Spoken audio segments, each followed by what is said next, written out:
this scene, when has it started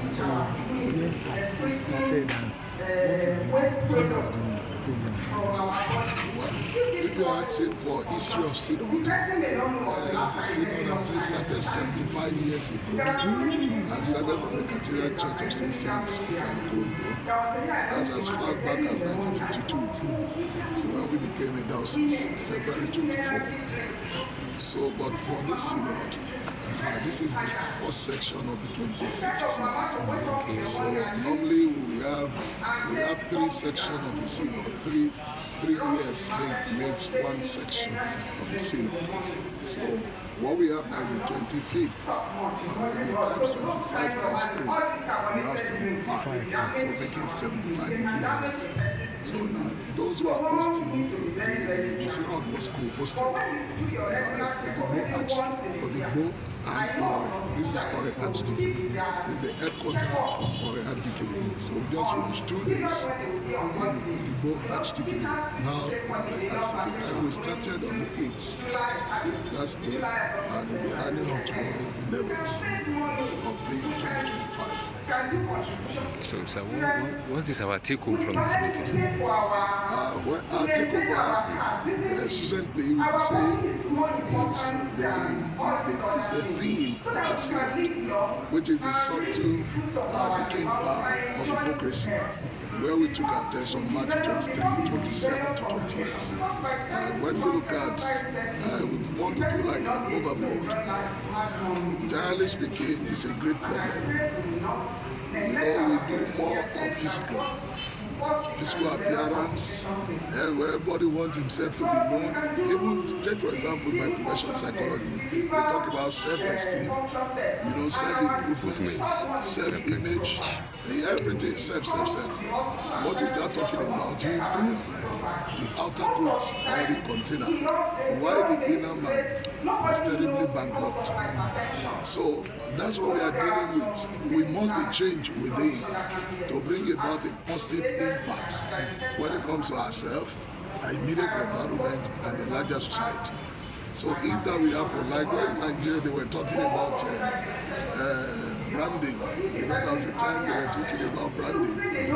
Matter of branding. So how can you do the branding? Said Nigeria is this, Nigeria is that, and you're talking about rebranding. You can't be talking about rebranding when people have not changed.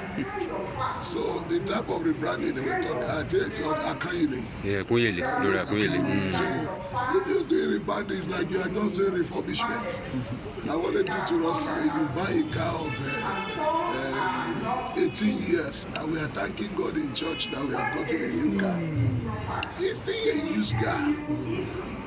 Maybe in a devastated area in US, the thing wasn't so good, you buy scrap, and our people will refurbish it here and sell to us. And you said, oh, everybody in your own work.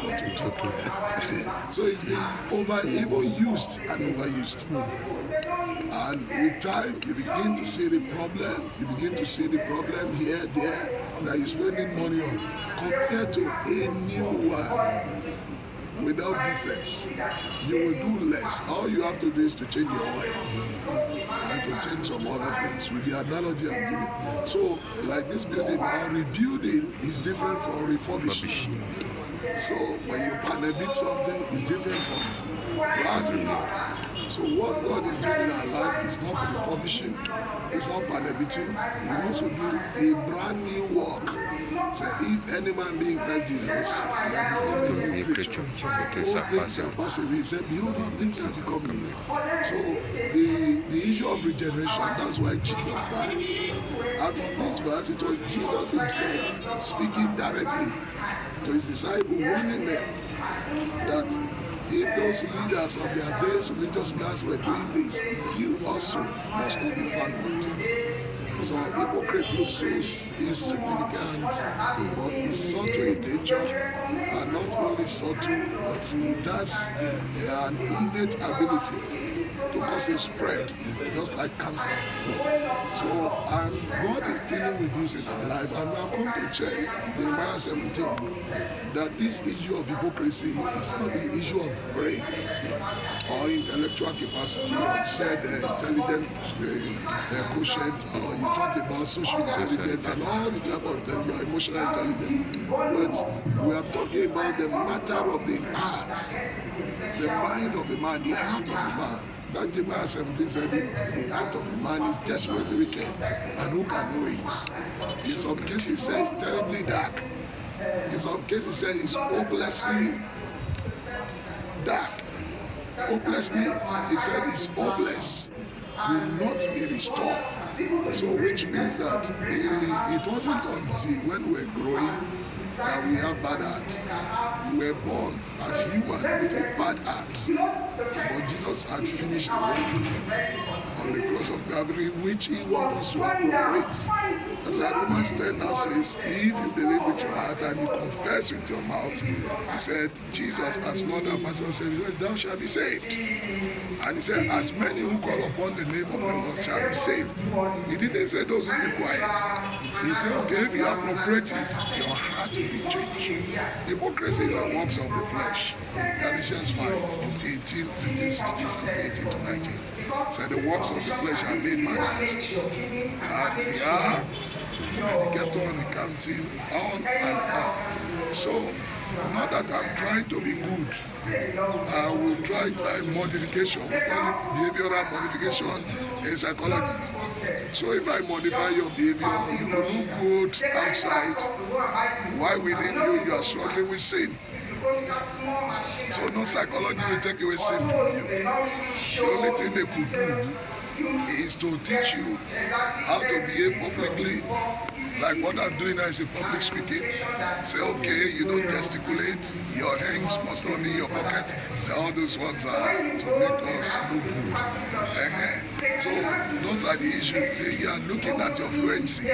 Those ones are public something. But the inner that controls everything. We can't see it, but it's so spiritual. So that is what we are really looking at this synod. And we felt that if we are lives are changed, then it is easier for our nation to be expanded. And we are targeting leaders. Those who are here are apex leaders, leaders in their own spheres of life in the churches.